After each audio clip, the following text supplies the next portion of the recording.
Thanks for joining us. I'm very excited to hear from you, and feel free to get started. Gentlemen, appreciate the introduction. So as Ahmed said, I'm a grad student with Dusty Schroeder in the Stanford Radioglaciology Lab. So the journey I'm going to take you through today covers a couple of projects that I've done through the early stages of my PhD. And I've put them together in the reverse of the order they actually came in. But how this really happened was I was interested in working on database methods for understanding our ice sheets better and better understanding what physics were going on, how to project what they would do in the future. And I worked on a project there, and then I got a little frustrated because I thought that all of this new subsurface data was going to be coming in, and I was going to be working on these database techniques at exactly this time when all this new data would be flooding in, and we would just need these tools to take advantage of the data. But that didn't really seem to be coming into fruition. It seemed like actually we were getting less subsurface data than we used to before. And if anything, we were on the decline of new data coming in. And that's quite unfortunate for a time when these database techniques are advancing so much.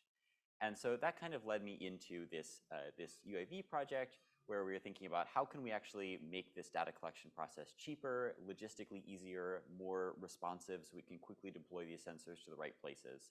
And so I got initially sidetracked into what has now become my main track of working on these UAV-Borne platforms and sensors. I'm very excited to be doing a HI seminar. HI has been a big part of the first couple of years of my time here. I was lucky enough to be selected as a HI graduate fellow, which is a great experience and a great way to meet people during my second year here.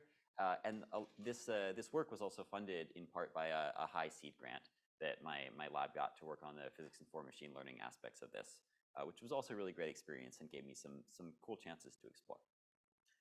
Now, I thought that since I assume you guys are coming from all over, and probably most of you don't think about sea level rise today, it would be useful to start with a little bit of an introduction to how do we think about sea level rise, and how do we think about how sea level rise forecasting works in particular. So for full disclosure, this sort of broad scale sea level rise projection is not my area of expertise, so feel free to take what I say with a grain of salt, but I thought it'd be useful to all get us on the same page here. There we go. All right, so many of you have probably heard of the IPCC. If not, no worries. But the IPCC is the Intergovernmental Panel on Climate Change. And this is basically an international group of experts that get together every several years, and they compile the published research into a extensive document that kind of details what do we know right now about climate change. This is one of the figures from the Summary for Policymakers from the most recent report that just came out. And this is sort of the headline figure for what are our projections of global mean sea level rise. You can see we have some historical data leading up to roughly today. And then on the right, you see these different labels of these various emission scenarios. They've now renamed them Shared Societal Pathways, or SSPs. But basically, these correspond to the old RCPs, if you were familiar with that. And if not, the light blue at the bottom is a very low emission scenario. We cut carbon emissions dramatically yesterday. And the dark red at the very top is a high emission sort of business as usual. We just pretend nothing's happening and go on our merry way. Also included this year, to some excitement, controversy, etc., was this dashed line, this low likelihood, high impact storyline, including ice sheet instability processes. And we'll come back to why this is in here. This is something that people in the glaciology world have been asking about since before the previous report at least, and probably long before that, but finally got included this year. So I think it's useful to start with where does all this water actually come from? We're talking about 0.5 meter to 1 meter of sea level rise. The oceans cover 70% of the Earth's surface. That's a lot of volume. Where is all this actually coming from? This is from the prior IPCC report, but this breaks it down nicely. Starting from the top left, this is something I think is non-obvious, but kind of makes sense once you think about it. This is sea level rise driven by thermal expansion of the oceans. As the oceans warm, that same water takes up more volume. And so this is actually a major contributor to sea level rise under basically all emission scenarios. This is an important part. This is not new water. This is just the ocean is warmer. Now it takes up more volume. As far as sources of new water, we have 3 main categories. The Greenland ice sheet, meaning the big mass of ice that is sitting on top of Greenland. The Antarctic ice sheet, same thing, but for the mass sitting on top of Antarctic bedrock. And then glacier mass loss, which is all of the mountain glaciers, all of the little ice caps. This is the Arctic, this is the Himalayas. These are the glaciers that you might have hiked to at some point if you were hiking in Glacier National Park or Banff or somewhere like that. And there's a couple things that I think are useful to kind of notice just to frame this problem. If you have been to one of those glaciers, you probably saw that it was melting fast. And I can say this with confidence because all of them are, no matter which one you may have chosen. So right now, glacier mass loss is one of the fastest contributors. So if we care about the next couple of decades, glacier mass loss is a undervalued but hugely important part of this. Glacier mass loss also tends to have very local impacts on the communities that live around those glaciers. So those can also be some of the most impactful aspects for humans today. But as we look towards the end of the century, there's only so much ice stored in all of these relatively small mountain glaciers. In comparison, Antarctica and Greenland contain way more ice. Antarctica has something like a combined potential of 60 meters of global sea level rise. Luckily, nobody thinks that all of that is going to melt anytime soon, but we can, for all practical purposes, think of Antarctica as an almost unlimited reservoir of ice that could potentially melt and end up in our oceans. So what is this data actually used for, other than trying to convince people that climate change is real and they should care? Well, what this actually filters down to are these local level decisions that get made about how to build infrastructure that will be robust to higher sea levels and how to protect coastal communities, coastal ecosystems, et cetera. So this is a plot from the California Coastal Commission, which is one of the main regulatory bodies here in California that thinks about sea level rise. And what they're showing here is translated into local scales, what are the amounts of mean sea level rise that local planners need to be thinking about? So this is targeted at, I'm trying to build a new highway somewhere. I'm trying to figure out where we're going to locate our wastewater treatment plant, things like that. And the only thing I really want you to notice in this plot is if you look at this low risk aversion, we're starting from the upper 17% of the sea level rise distribution. We go up to medium high, and now we're at the 99.5 percentile of this distribution. So when all the rest of us are looking at these plots, I think I at least mostly look at the mean, and I kind of maybe pay a little bit of attention to where these error bars, but mostly I'm looking at the mean of these plots. The people who are actually using these for city level planning, they don't build wastewater treatment plants for where the mean flood level is going to be. They build it for the 1 in 100, 1 in 1,000 year flood. And so they're looking at the upper ends of this distribution. And so if we want these distributions to be useful to people, we need to think a lot about where the far right tails of these distributions are coming from and how we can either reduce those or better understand where that uncertainty is coming from. So let's pop back to the IPCC and let's ask, where does this uncertainty come from? This is not true if you were to look right today, but as you look towards the end of the century, so like past 2050 on to 2100, 2150, you get a very clear outlier in which part of this system is contributing most to the uncertainty. So you can see here, there's a lot of uncertainty about the mass loss of Antarctica relative to all these other sources that we've already talked about. And there's another interesting hint going back to this plot. This dashed line, including ice sheet instability processes, what this actually is this is a different type of model that takes into account some hypothesized instability processes that we'll talk about, but this is mostly a story about Antarctica. It also applies to some extent to Greenland, but this whole line that's going way off on the top here is mostly a story about uncertainty about Antarctic processes. So we have these two indicators that Antarctica is this really uncertain area. But why is this? What is it about Antarctica that makes it so much harder to project what's going to happen? And I think we could spend the entire hour talking about this and still not get all the way to the answer. But in short, it's this very, very complex natural system where there are a number of hypothesized positive feedback loops or instabilities, sometimes billed as tipping points in the media, that we haven't actually had a chance to observe before for a combination of factors. For one thing, we may not have actually seen conditions like this at any point in recorded or history we have sort of proxies for, because the rate of change right now is unprecedented. So there's hypothesized feedback loops that might not have happened before, but that doesn't mean that they won't happen in the near future. Also, we don't really have the observing network in many cases to see some of these processes beginning to happen, even if they are starting to happen now. So there are processes that we think are likely beginning to happen right now, but we have no direct observations for them because we just don't have the measurement infrastructure to be able to see these things. So let's go ahead and talk about a few of these processes that kind of influence this. And I'll just say I'm taking the non-controversial ones. Like I'm not even delving into the ones that there's sort of hot debate about whether the processes are or aren't real. I'm going with things that are very well established, very well believed, well documented, but where the details of how they play out remains a subject of much research. So one that you may have heard of, and one of the main ones that we think is really important, is this thing called marine ice sheet instability.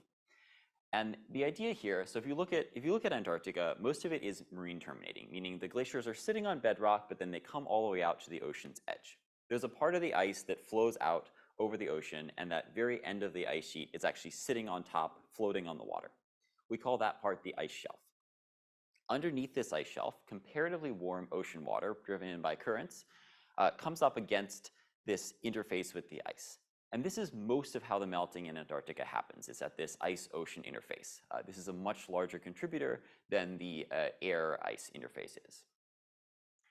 If this ice sheet, or if this, this outlet glacier that we're looking at happens to be on what we call a retrograde slope, which just means one that's getting deeper as we go further into the interior, then as a little bit of melting happens, that the height of that cliff that's in the interface between the ocean and the ice will get larger. So a little bit of melting triggers a larger surface area, and then this becomes this cascading positive feedback loop where the more it melts, the faster it melts. And so in a sort of theoretical setup, this can lead to sort of this unrestricted melt where once you get past a certain point, it just keeps melting back and back and back and back. So like, okay, I can see how this could happen in a theoretical scenario, but like how big of a deal is this in reality? Usually as you go further inland, things get higher. Turns out that's not true for Antarctica.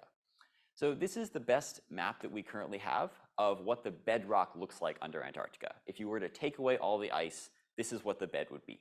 And as you can see from the scale bar on the right, all the areas in blue are areas that are below modern sea level. And most of these areas are currently covered with ice. So for example, like this whole area in here, we call this side West Antarctica. I don't know why, don't ask me, it doesn't make any sense, but this whole area is 1 to 2,000 meters below sea level, but there's ice sitting on that right now and coming up all the way above sea level. You look at this from the surface, you just see white, you just see ice there. So the concern is that if some of these outlet glaciers along the coast start to melt faster and faster, this would be a way that would allow this warm seawater into these deep troughs underneath and start melting everything from the bottom up. So this is where, if you've heard about Thwaites Glacier, which is one of these outlet glaciers on the edge here, all the scientists hate it, but it's been termed by the media over and over again as the Doomsday Glacier. This is where that term came from, because there's concern that its retreat would then allow warm water into these deep areas and begin this sort of irreversible process of melting from the bottom. Turns out this picture gets even worse potentially. This was some recent work by, among other people, Earl Wilson, who's now a professor here at Stanford, does some really cool work. But basically what his team, along with Alex Roble and Hans Rossi, were looking at is how you can get seawater intrusion even past the grounding zone. So we normally call that interface between the ice and the bedrock, the grounding line. And we assume that that's like this fixed point. It's like, okay, grounding line, like it's ice here, it's ocean here. But of course, it's possible that water can actually infiltrate under that. And so that would allow seawater, especially on a reverse sloping bed, to get way deeper in, even before that ice has melted out all the way. This is a really interesting thing. Everybody agrees that this makes sense in theory, at least as far as I know, if anyone who disagrees. But we don't really have any direct observations of this happening. And there's no reason to think this isn't happening now. Like, this is probably happening right now. But what we would need to be able to see this is we'd probably need repeat ice penetrating radar data where we could see a change in the reflectivity as this evolved. So we would need to be collecting data that we have these one-off lines, but we never get this time series type thing. So without time series ice penetrating radar data, we'd be very unlikely to be able to detect this, even though we think this is probably happening right now and could be a really big deal to the stability of West Antarctica. By the way, I forgot to mention this, but West Antarctica gets all the attention when it comes to marine ice sheet instability because it's evolving much more rapidly than so-called East Antarctica. But if you go look at East Antarctica, you see there's just a couple places over there that are also grounded below modern sea level. All right, so moving out to the ice shelf, here's another interesting rapid process that happens. We think of things in Antarctica as happening slowly. This is the Larsen B ice shelf. So again, the ice shelf is the part of the glacier that is flown out over the ocean and is floating on seawater. And over the course of just a few weeks, it developed these surface ponds and then very rapidly broke apart and flowed out to sea. So this is a very dramatic event. Things like this don't happen very often in Antarctica, at least so far. This was 2002, but there was another example. There were some more cloudy days, so the satellite imagery isn't as good, but there was a breakup of an East Antarctic ice shelf just a few months ago. And when these things happen, and we don't really know exactly why these things happen, but when these things happen, the ice shelf itself doesn't contribute to sea level rise. It was already floating on water, so it's already sort of accounted in. But what happens is the glaciers behind it suddenly speed up when this ice shelf goes away. These ice shelves sit there and they buttress the flow of ice from behind. So they prevent these glaciers from flowing quickly. The ice shelf disappears, suddenly all these grounded glaciers start to flow much more quickly. So this is a big deal for sea level rise. So like I said before, it's very rare to get temporal repeat subsurface data. All of our satellite data tells us about the surface or maybe the top few centimeters. We want to look through hundreds or thousands of meters of ice. But one case where we did get some repeat radar data shows us this very interesting picture. This is from Pope Glacier, which is another glacier and ice shelf on the Antarctic Peninsula. And these top lines, somebody's just traced basically the surface and the bed from some ice penetrating radar data in repeat flights in 2002 in blue and 2009 in red. So these top two lines are the surface, and you can see that very little has changed in the surface. And this is all we see from satellites. This is what we use to monitor ice shelves. Meanwhile, at the bed, there's been hundreds of meters of melt that has occurred with basically no change in the surface expression. This ice shelf has not collapsed, at least not yet, but it would be amazing if we could get this kind of data and see these kinds of changes in real time and have a time series of what's going on the bottom of these ice shelves before they collapse, so we can better understand the processes that went into that. So how do we get this data? So the data you just saw, as well as the data on the right, I'll talk about in a second, are collected by these crewed aircraft. This is a DC-3. This is a World War II era aircraft that's been remanufactured and outfitted with some radar equipment. This one is operated by the University of Texas at Austin. There are a couple other institutions that operate these, Stanford not among them, sadly. But just in this picture, you can get some hints of why this is very hard. Right? First of all, you had to get this ancient aircraft all the way to Antarctica, which is itself a challenge. On the right side, you can see a big crew of people who are involved in operating this thing. A team of 3 to 4 pilots, and then you got all scientists in the back, the ground crews. You can also see that what they're doing right now is they're loading these barrels of fuel onto this aircraft. So you go through a ton of fuel. It's very expensive to get the planes down there. Having the pilots there is expensive. You have very limited weather windows because you have humans on board this plane, and Antarctica is an unfriendly place for humans and airplanes. You have to design all of these emergency landing sites, and it's very hard to put an emergency landing site anywhere in Antarctica because there's nothing there. So this is a logistically complicated thing. But when it does happen, we produce these gorgeous plots shown on the right here that we call radargrams. So what you're seeing here briefly as a quick introduction, this first black to white interface is the surface. So that's where you're seeing the surface return of the ice. All these layers you see, this is layering caused by the depositional processes that cause the ice sheet to form. So the various chemical compositions of snow that falls and then overlays itself and then compacts down. So this is a super interesting thing that we're not going to talk about today, but this gives us some really interesting clues to the history of the flow. And at the very bottom, these things that look like mountains, they're mountains. But this is the bedrock underneath this ice. So this is actually how we create maps like the one you saw before that show what the bedrock looks like underneath. So what's the problem with this? Why can't we just do this everywhere? Well, the problem is scale. So this is Greenland, Antarctica, and the United States to scale. Antarctica is roughly 40% larger than the continental United States by size. It also happens to be a little bit more inhospitable and has a little bit less infrastructure, last I checked. So we've been doing, as a species, this ice penetrating radar surveying for about 60 years. There was some really pioneering work that got out there early. And this is the best coverage map that exists. This map was not intended as a coverage map. So no fault to this figure, but it's a little misleading because we care about processes that are on the order of a few hundred meters in many places, but every line on this map is 12 to 18 kilometers across just because, again, Antarctica is massive and you have to put it on one slide. So I'm working on finding better ways of visualizing how little radar data we really have. One I like is this. All the areas in blue are a place where you could have a feature the width of the Grand Canyon, the maximum width of the Grand Canyon, and it would be undetected between two radar lines. This is also all in this static view that we need to map the bed once and call it a day. But all the instability processes that I talked before are about the dynamics of the system. There are places where we would not want to survey this once, but where we would want to be coming back seasonally or annually and seeing these changes over time.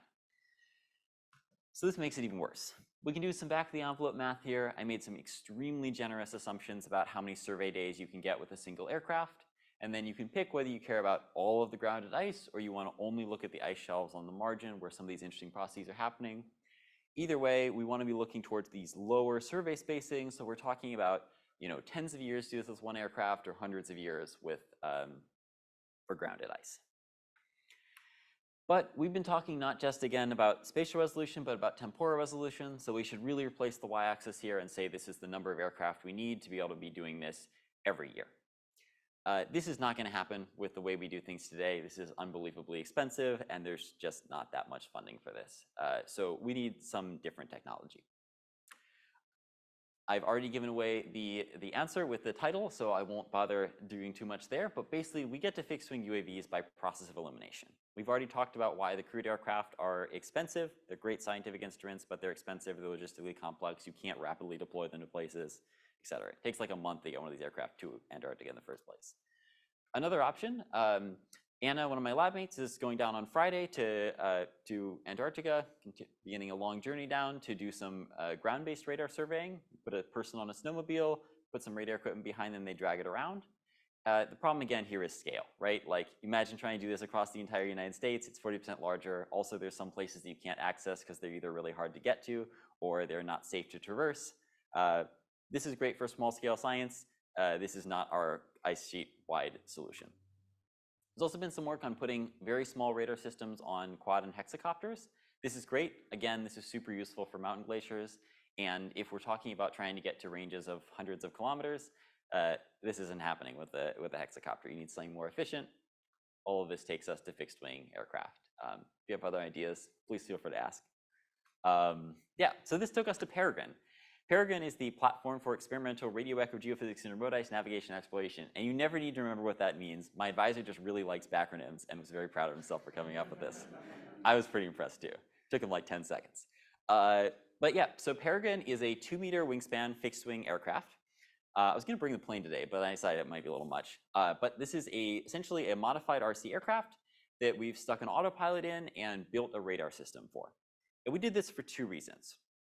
One thing was we wanted to show that this was a useful scientific platform in its own right. So this is designed to kind of take the place of these ground-based surveys that are currently done by some poor grad student who has to drive around on a snowmobile for hours and hours. I know it sounds super fun. It gets really old after the first couple of hours. And be able to do those kinds of surveys, especially in places where there's areas you'd like to survey that are maybe not actually safe to traverse. But the other thing was we wanted to use this as an opportunity to figure out what the hard problems were with integrating a radar system like this into a fixed wing aircraft and use this as a testing ground to give us confidence before we started building a much larger version of this. So the core of this is a little ice penetrating radar device that we built. This is basically a software defined radio and a Raspberry Pi with some interface electronics stacked together and all put into a little container. For those of you who are here in person, you can come and play with this afterwards. It's a box. I'll open it for you, but it's still not that exciting. You can see what's inside of it here.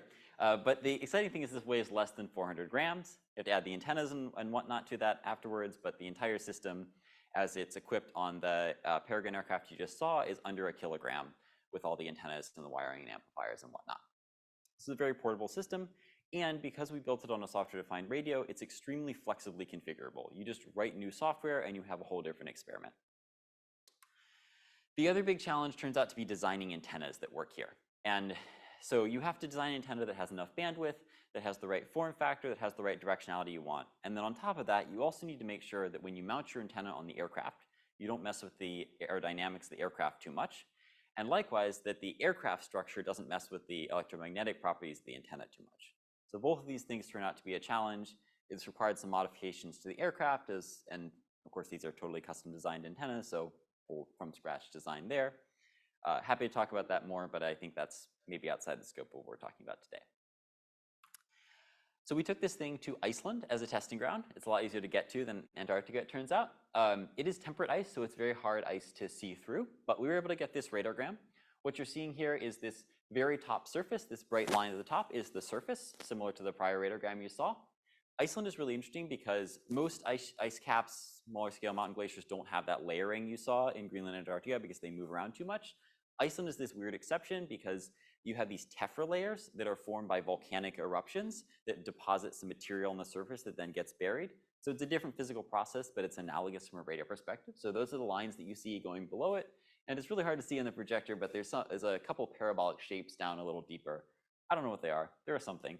We're very confident they're real because they show up in lots of different measurements, but I don't know what they are. So this was just a system test. We just want to see that this worked. Working on a proposal to bring this to Summit Station in Greenland, which would be a much more representative test. That's 1,000 meters of ice or so that we can test on and see that our systems actually see all the way to the bed. So hopefully I'll update you on that soon.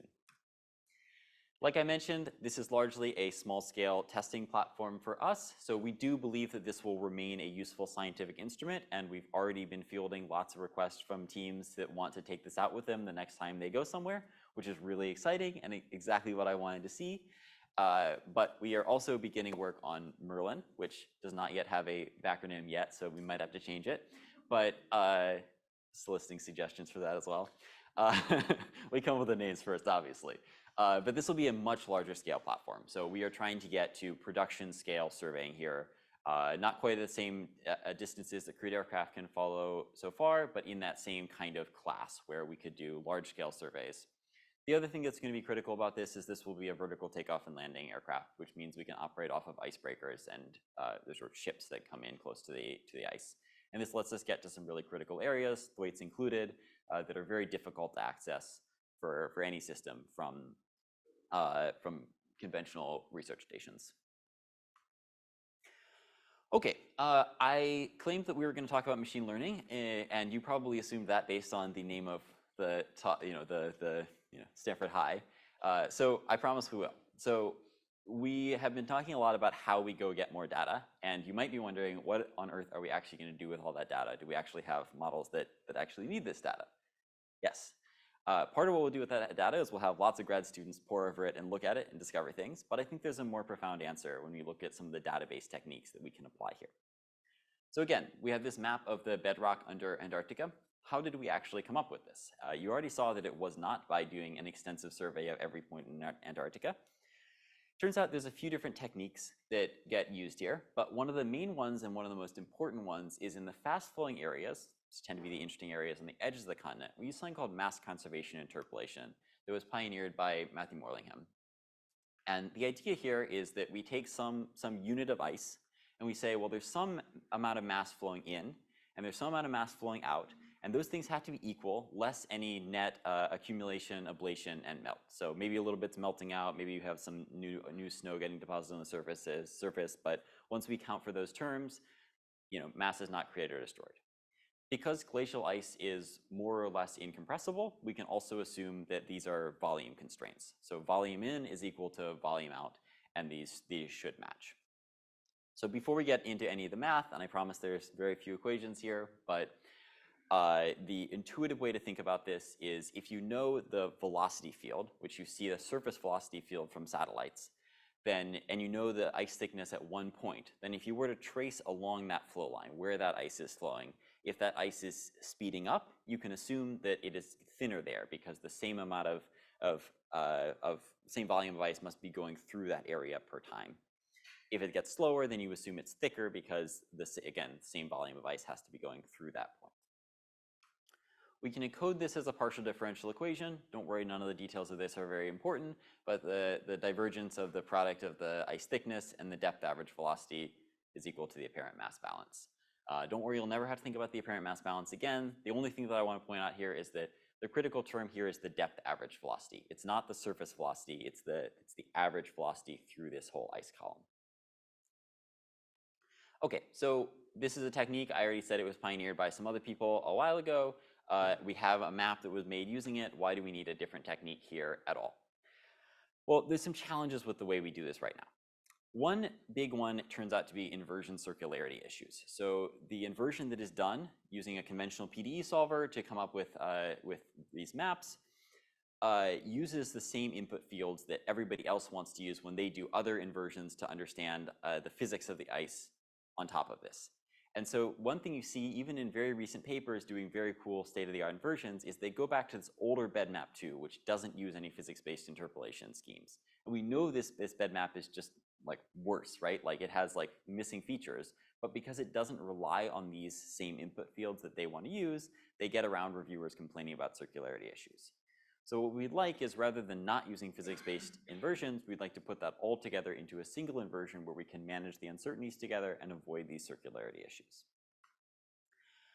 Another thing is that I mentioned there's sort of a patchwork of different techniques. Depending on the conditions on the ice, we use a number of different interpolation methods to create these state-of-the-art maps. And it would be nice if we could merge these things together rather than having to do different techniques and patch them together afterwards. And finally, we know a lot about the uncertainty and the measurements that go into these models, and it would be good if we can represent those uncertainties, especially if we eventually want to pull uncertainties out of these models and again get back to improving the right tails of these distributions of sea level rise. We want to be able to be very careful that we're propagating uncertainties through all the way and we're correctly representing the measurement uncertainties. And it turns out this is very hard to do with conventional PDE solving techniques that put limits on the kinds of constraints you can apply.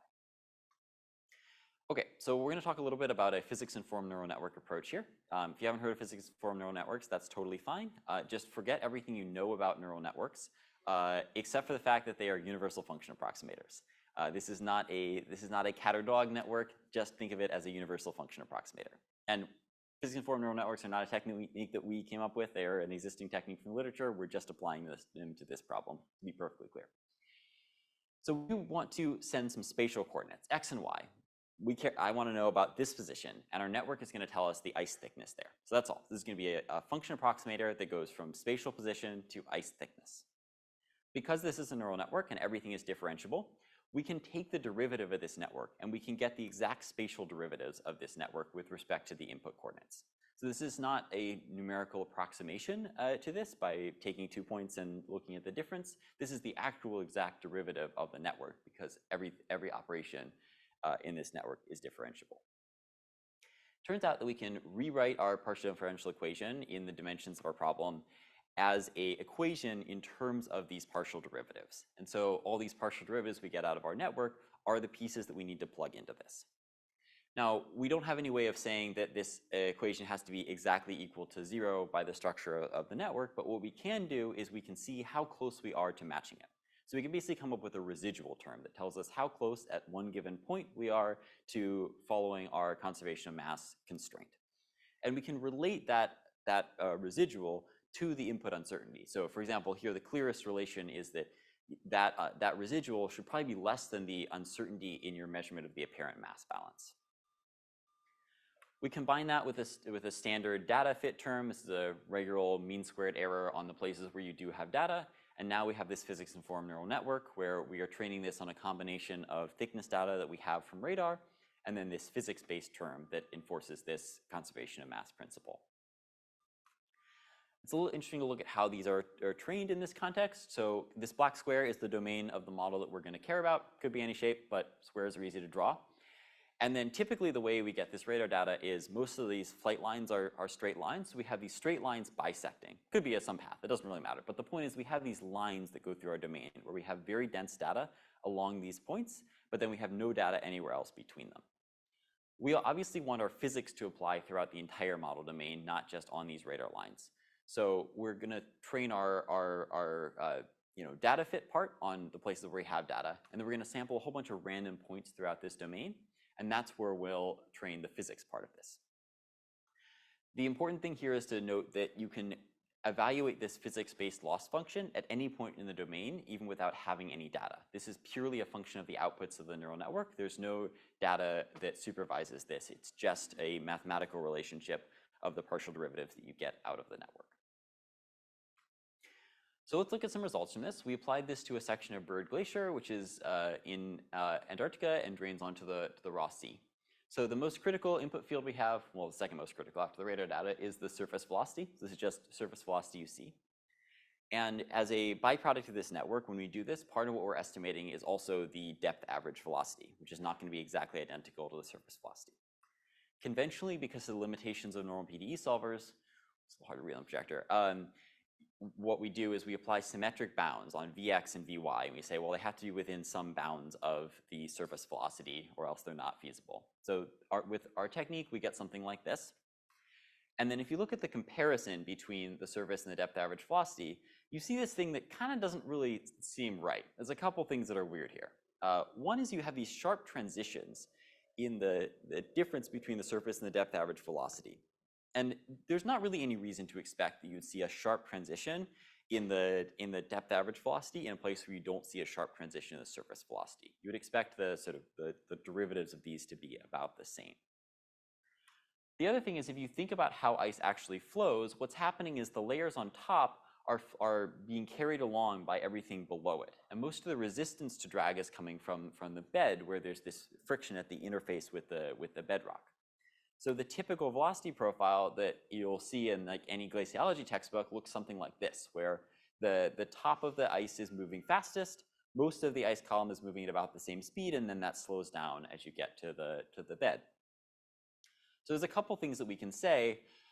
One is we can say that the direction of the depth average velocity vector is almost certainly nearly the same as the direction of the surface velocity vector. The other is we can say the magnitude of the depth average velocity vector pretty much has to be equal to or less than the surface velocity. Those are not constraints that you can apply with box constraints on the Vx and Vy components of your depth average velocity. But in a neural network, it's no problem to write that out in polar form. So we redo this, writing this out in polar form and applying some smoothing on the difference between the surface and depth average velocity. And we get a depth average velocity field that seems far more physically plausible. Now, I have no data to be able to say that this is better than something else. We're working on some stuff, but there's no real way to measure these in glacial velocities right now, except boreholes. It takes a lot of time to drill holes through 1,000 meters of ice. So it's hard to ground truth this, but this seems far more physically plausible. So we'll look at some of the results here. I'll loop this video real quick. This is just to give you a little context. This is just showing you surface imagery of Byrd Glacier. The mountain range you see there are part of the Transantarctic Mountains. And then the little box that it zooms into is the actual domain that we're working in here. And again, this is all just showing you the surface expression. So just what it looks like on the surface, you'll see it's pretty flat. So this technique allows us to basically peel away that surface layer and then see what the bedrock would look like underneath. And then on the left and right, you're seeing comparisons with BedMachine Antarctica and BedMap2, which are the two main data products that exist in our field. BedMachine Antarctica was what you were seeing in those full screen plots earlier. And for the most part, our technique looks a lot like BedMachine Antarctica, which is what we're looking for, because throughout most, but not all of this domain, it uses this physics-based interpolation. So we would expect it to be about the same. We look at a static version of this. You can see there are some little differences, but for the most part, what you see is BedMachine Antarctica and our physics-informed neural network approach produce about the same thing with some little textural differences, especially in the upstream areas. And you can see that our trough is a little bit deeper. And we think we're probably on the right track here, because if you compare the thicknesses that we come up with, especially in this trough region, to the actual radar data that we have, you're never going to get this error to 0, because the radar has some error in it. So even where it crosses over, it's not going to have exactly the same measurement. So with these overlapping points of different measurements, you can't get this to 0. But our error is quite a bit lower. Now, to be clear, I am not here to say that we've come up with a better bed map and we should all throw out BedMachine Antarctica. No, no, no. BedMachine Antarctica is this incredible data product that has been worked on by more than 100 people and carefully calibrated, and is the real reference here. I did this project as a proof of concept to show that these database techniques could work really well and that you could build other kinds of inversions on top of them. Now, what I was hoping, as I kind of alluded to earlier, was that we could then go on and we could look at temporal changes. We could introduce a time dimension here. We could explore how ice is flowing, how it's changing, and pull out some physical laws that have been hard to get at otherwise. But we didn't necessarily have the data to do that, which was frustrating to me. Now, I came in at a time that was sort of the end of an intermediary period for NASA and for the United States in surveying. So we previously had ICESat-2 that finished its mission in 2009, and then Cryosat-2 and ICESat-2 replaced it over time, becoming fully operational around 2016. These are satellites that orbit and are operated by NASA and are used to monitor changes in Antarctica, but all they see is the surface. These are purely surface instruments. They're LiDAR or high frequency radar instruments that see the, I mean that not in the technical term high frequency for anyone, not HF. Anyway, they're higher frequency radar instruments.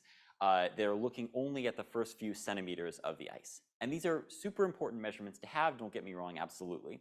But there just happened to be this gap period due to a launch failure, where there was this period from 2009 that actually ended up lasting to about almost 2019, where NASA was like, well, we don't have a satellite, so we're going to send all these crewed aircraft out. And we'll put laser altimeters on them, which replaces the satellite, but then we'll also put these ice-penetrating radars. And so for about a decade, we were getting this trove of subsurface data. There was this incredibly valuable font of information about what's happening under the surface of the ice. Around the time that I started my PhD, or just before, this mission ended, and we stopped doing this because we had ICESat-2. So we are back to the scenario where we have this detailed satellite monitoring of the surface of the ice, but no concerted effort to see below. That doesn't mean people aren't doing surveying. University of Texas, University of Kansas, other international players, they fight for grants. They get a grant every once in a while to go do some surveying, and some surveying does happen every year. But there is no overarching umbrella that is pushing this forward and trying to go collect this data. And a lot of the problem is it's just really, really expensive to do this, at least with the old school conventional ways. Just to point out that this is an expensive problem, this is my only preachy slide about climate change, I promise, but this is a recent estimate that put the costs of adapting, even under a relatively mild warming, by the standards of what some people think could happen, between $14 and $27 trillion per year, up to 2.8% of global GDP. This is just sea level rise. This is not some combined effects of climate change. This is just looking at flooding caused by change in sea level. So this is a very expensive problem that we should care a lot about reducing those bars on the uncertainty and figuring out how we can get the best information to people who are making infrastructure planning decisions, deciding what we need to do with existing developments, et cetera. In comparison to that, this green line here shows the cryosphere funding as a % of NSF and NASA. And I apologize again for using my opportunity up here to lecture about funding in my field. But if anything, it has been on the decline in recent times. For context, the broad sections that fund cryospheric research at NSF and NASA are each respectively around $450 million a year, and that's the overarching umbrellas. For NASA, that's all of the Earth science research grants. So the money that is being put into this monitoring and observation problem to better understand these huge uncertainties that we have in sea level rise is in my opinion, not really commensurate with the monetary scale of the problem that we're looking at. But I don't want to end on a depressing note, so let me instead end on what we could do instead. So this is a map of stations that would be existing research stations that would be relatively easy to use as drone bases, with 3 colored blue circles representing the ranges of aircraft that we think we could feasibly field within the next several years. And the idea is that we could build this monitoring network that would have access to all of coastal Antarctica, most of the really interesting places. And so these have been strategically located to access places that we would like to do temporal monitoring. We would like to track what's happening under the ice in these places, and also get us this sort of complete coverage of almost every ice shelf. So with a system like this, if we had an ice shelf that was starting to collapse, we could deploy UAVs without too many concerns. You know, if a UAV goes down, there's nobody's life on the line. To go and do temporal monitoring, see what's happening under the ice. We would also be able to do long-term monitoring in places where seawater intrusion was expected. So many other scientific missions that could be enabled by a relatively low-cost deployment of UAVs.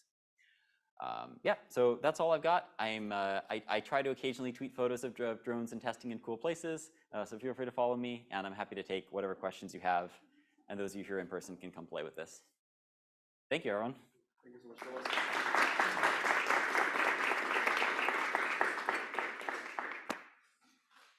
Thank you, Thomas. This has been a fascinating walk through so many applications and algorithms and techniques, and bringing the whole process of scientific discovery from data collection with new technologies all the way to modeling and reporting results. This was fantastic.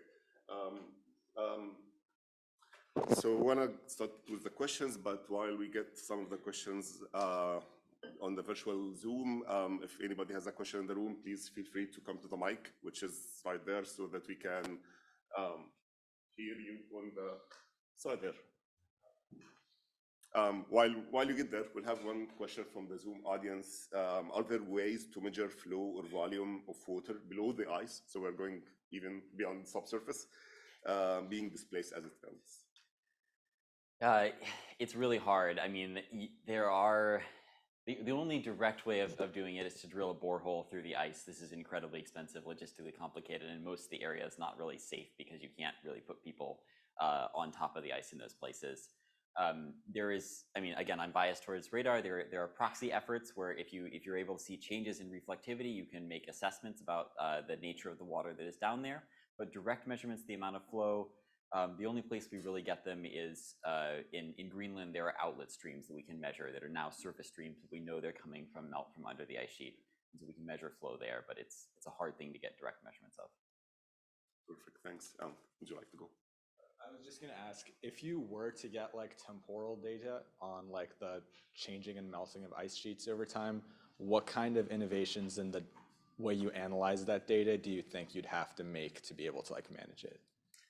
Yeah, I think we'd see a million different innovations that happen from all across the field. My personal sort of dream / view of how this could go is that one of the beautiful things about physics-informed neural networks is we can create these flexible things where we allow some of the parameters, some of the laws to be estimated. And so one of the big things we try and do is we try and come up with these sort of boundary condition rules that say like, okay, like what happens when ice flows under, or water flows under ice? How does that change the friction at the bed?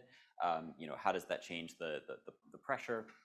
And so if we were able to get sort of large scale data here, we could use that to calibrate these models and build better models of what's happening when there's melt at the bed, what happens when there's seawater intrusion. And then with this data to calibrate these models, we could plug those back into ice sheet models and see what's going to happen in the future. That answer your question? Cool. And also a reminder to the audience, both on Zoom and in the room, to feel free to use the QR code to upvote questions. If you think one of the questions on the Zoom on Slido is one you are most interested in, which takes me to the next question. Thomas, when could the surveying be done from space, like NASA has done? Seems like the satellite vision versatility is increasing and prices are declining rapidly. Do you see this happening? Yeah, it's a great question. I think we are likely to see some sort of space-based monitoring, but that it's unlikely to provide the data that we really need. It's commonly said, it's true, that we have better coverage of the ice caps on Mars than we do of the ice caps on Earth. And this is true. We have two awesome NASA satellites that monitor with low-frequency radar systems what's happening at the ice on Mars. We have no equivalent on Earth. Unfortunately, there's some technological reasons for that difference. It's not just that we haven't tried it here yet. The biggest one, perhaps, is part of how that system works is it has these very low-frequency radar systems that would not penetrate Earth's ionosphere. So the ionosphere on Earth is a major obstacle to space-based systems. There are also regulatory challenges. There's also no FCC on Mars, but there is an FCC on Earth, so there's only so many frequency allocations that you can use. But perhaps beyond that, the challenge is that the ice on Earth is warmer. It's got more going on. It's got these surface crevasses. It's got firn on top that is this still compressing snow. All of these things create real challenges when you're that high up, and so you can't get enough directivity in your antenna. So if you were going to do this, you would need to somehow get incredible directivity, probably not out of a single antenna, but out of like a huge swarm of satellites. The engineering problems are in short just very, very complicated, and nobody's really come up with a mission proposal that looks like it would be feasible for seeing the really interesting parts of the ice. I think we are likely to get some sort of monitoring system soon, and it will be a useful asset in giving us some broad scale change over time. But it's unlikely to replace this kind of like put an aircraft really low to the ground and look in detail at an area as it's changing rapidly. You're not suggesting that we deactivate FCC on Earth for just a small period of time, get everything that we need, and then reactivate it? Yeah, well, again, I think the temporal changes are really important. So even that would not work unless we want to deactivate it forever. I think there might be a couple people who'd be upset about that. Okay. But I actually really don't think the FCC is the primary obstacle. It gets talked a lot about, but I think it's the technical challenges and the behavior of the ice on Earth that makes this a very hard problem relative to Mars. Thanks, Thomas. And again, anybody in the room, if you are interested in asking a question, please use the mic over there. I'll ask another question, switching gears to the neural network side of your research. Yeah. What kind of neural networks would you think could be used for predicting the ice bed map without much of physics-based interpolation? Any suggestions on this? Okay, yeah. So I think I don't know if there's a way for people to clarify, but I think what you're asking about is like in the areas that are slower flowing, that are further upstream. What could we do there? Yeah. And so that domain that we picked was actually very carefully picked to be an area that encompasses both fast flow, where we traditionally use these physics-based interpolations, and slower flowing areas further upstream, where we traditionally don't. So there's a couple things here. One is I think that by being more careful about how we treat the surface velocity data and how we treat the relation between the surface and the depth average velocity, we can extend this to slower flowing areas. The challenge of these slower flowing areas is largely that this assumption that the surface velocity and the depth average velocity have to be very closely matched falls apart once you go to slower flowing areas that are more likely to have more friction at the bed. So the first answer is I think that by being very careful about the uncertainty in the input data and the way that we apply these models, we can extend this to slower flowing areas. Beyond that, I mean, in areas that are just really flat, nothing's really going on, the main tool we have to go on is more of a geostatistics-based thing. So one of my collaborators, who was sort of a mentor to me when I started, is now a professor at the University of Florida, Mickey, has done a lot of work on geostatistical-based characterizations of what do bed forms tend to look like. And this is a case where you're not necessarily trying to get the exact right bed, but you're trying to get something that is representative of the texture that you tend to have, which is the most important thing for the ice sheet models in these slower flowing areas. And so we've done some work on trying to incorporate some variogram matching into this. It's not ready for prime time just yet, but basically by mixing these different types of techniques into one model, we think there's a lot of promise. Thank you. And switching back again to the subsurface concept, can we send small devices underwater to check the flow? And would it be possible to measure the chamfer distance between your 3D reconstruction and the bed machine Antarctica used as ground truth? Sorry, can you repeat the second part of that question again? Yeah, would you be able to use the chamfer distance between your 3D reconstruction and the bed machine Antarctica? Used as ground truth? I'm not sure what the chamfer distance means. Let me answer the first part of the question, okay. Then maybe we can come back to that. But my assumption is like for the distance, any distance actually, like not necessarily that distance. Yeah. Would you be able to see a way to use some of the measurements as your ground truth, and then the model that you are constructing as a way to create simulations and then find out a measure a distance that will indicate the quality of your model? I see. Yeah. So I think it's, you certainly could construct that as a metric of how well. We'll get back to the first part of the question, but you certainly could construct that as a metric of how closely our simulations match Bed Machine Antarctica or some other data product. I'm not sure how much it would tell you. So Bed Machine Antarctica applies these box constraints on Vx and Vy relative to the surface velocities. and then the by construction of how the solver works, the PDE is satisfied to within numerical precision as long as the solver converges. So you could see how close you are to converging towards that, but you can also pull that directly out of the error metrics you have from the neural network. I think the question is more thinking, it's more important to think deeply about what are the sources of error here, and how do we basically tie these potential sources of error to the misfit in the physics and the misfit in the data terms that we have, and how do we think about putting physical meaning to these loss terms and validating from the physical meaning of those loss terms that we got a result that we believe. Is there like part of the maybe gradients and Hessians that you have been selecting to incorporate in your PDE that would have that physical meaning? Yeah, so I think we've tried to do it such that every loss term we incorporate has physical meaning directly. So the residual of the partial differential equation we interpret as a error in the mass balance estimate. Mass balances are hard to estimate because, and kind of coming back to the first part, the melt at the bed is something you can't really observe. So that becomes this basically unknown term. So we want that residual to basically be within the error bounds of what the melt could feasibly be there, and whatever uncertainty we have on the ablation from the top. But we do at least have a measure of that.